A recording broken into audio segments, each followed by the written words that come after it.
concernant l'actualité, vous avez certainement suivi l'actualité concernant les opérations de renouvellement des bureaux de section RDPC au Cameroun, qui a débuté et qui court jusqu'au 30.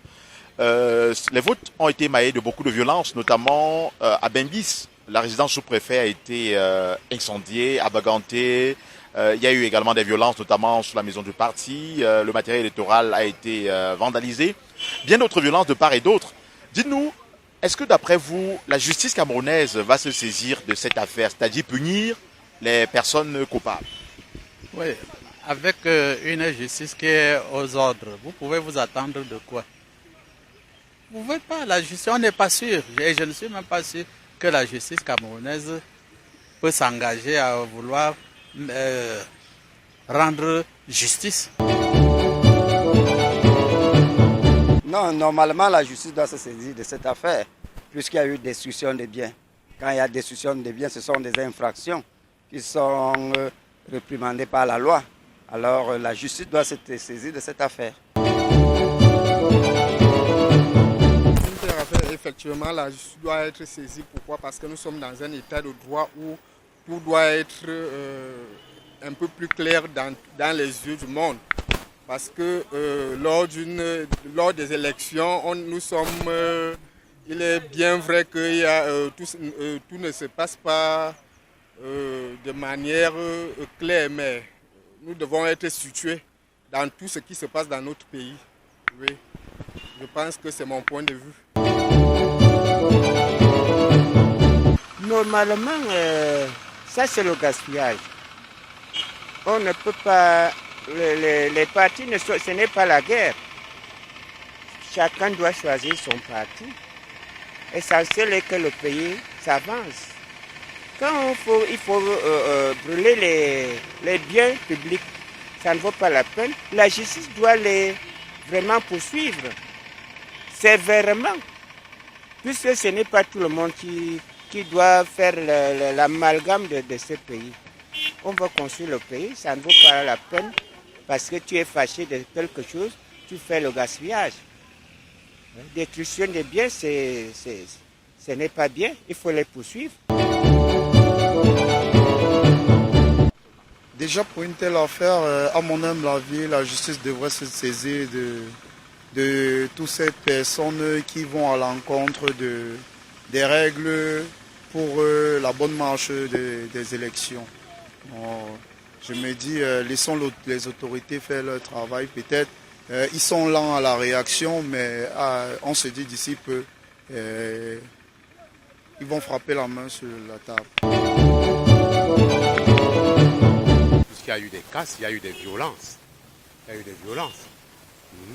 Normalement, si les scrutins, les gens qui vont le scrutin n'a pas été dans les normes, normalement ils doivent saisir la chambre, comment on appelle, pas la Cour suprême, ils doivent saisir le tribunal administratif. Non, effectivement, ils doivent être poursuivis. Ils doivent être jugés conformément à la loi. In fact, I'm very surprised personally because the CPDM party is supposed to give an example, given that it's a ruling party, and concerning justice to reign as far as these violent actions are concerned. I think that the government is supposed to do everything it has to do to implement the law, because Cameroon is a state of law. And anybody who violates the law must not go unpunished. Je ne pense pas, parce que l'État c'est le RDPC. L'État c'est le RDPC. Même tout ce qu'ils vont faire, ce sera seulement la magouille, c'est tout. Il n'y a rien qui pourra aboutir. Mais si c'était d'autres partis, ils devaient faire mal. Mais comme c'est le RDPC, ils ne peuvent pas. Même s'ils font, c'est pour voiler les yeux de la population. C'est tout. C'est pour seulement voiler les yeux. Oui. Le RDPC, c'est l'État. Il faut que l'État se saisisse de l'affaire parce que ce sont les biens des Camerounais. Vous savez, la politique au Cameroun a pris certaines allures et nous ressentons ça au sein même du parti au pouvoir, le RDPC. Quand vous voyez comment ça se passe là, vous voyez l'image de tout le Cameroun. Quand ça se passe en interne, avec tant de violence, combien de fois une élection ouverte aux autres partis? Bon, moi j'ai dit, il faudrait que l'État se saisisse du dossier parce que brûler une sous-préfecture, faire des pratiques de sorcellerie, tout ceci, ça n'honore pas notre pays.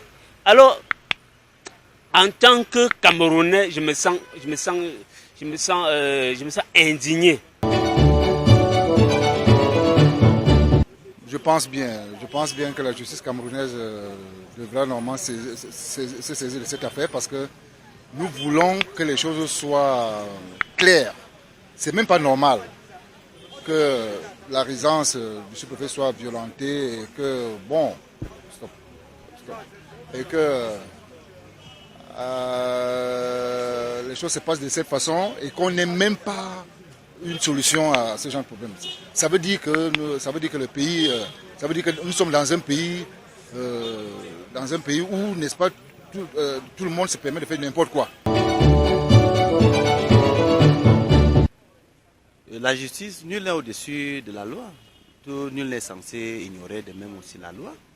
Donc, laissons qu'ils soient traduits. Tous ceux qui ont fauté, tous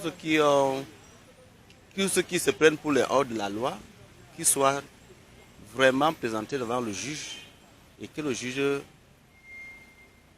s'attelle à faire son travail et rien que son travail. Car il me demande comment il va faire pour m'envoyer l'argent. Il est aux États-Unis, tu connais comment on peut faire. Oui, allô papa? Oui, fiston. Comme tu es aux États-Unis, non? Tu peux envoyer l'argent directement ici au Cameroun. Ça vient dans notre Orange Money ou dans notre MTN Money. Ou même dans notre compte bancaire, non? Avec l'application Voilà Exchange. Attends, c'est vrai ça? Oui, papa. L'application, ils ont les meilleurs taux d'échange. Et les frais d'envoi sont gratuits. Mais c'est la magie. C'est que l'application comme ça, on trouve ça où? Ah, tu t'es téléchargé ça sur Play Store. Oui, même Tantine qui est au Canada, là, elle peut aussi nous envoyer comme ça. Merci, mesdames, messieurs. Je suis justement avec le caméraman Armel D et Thierry Fa pour Echo 237.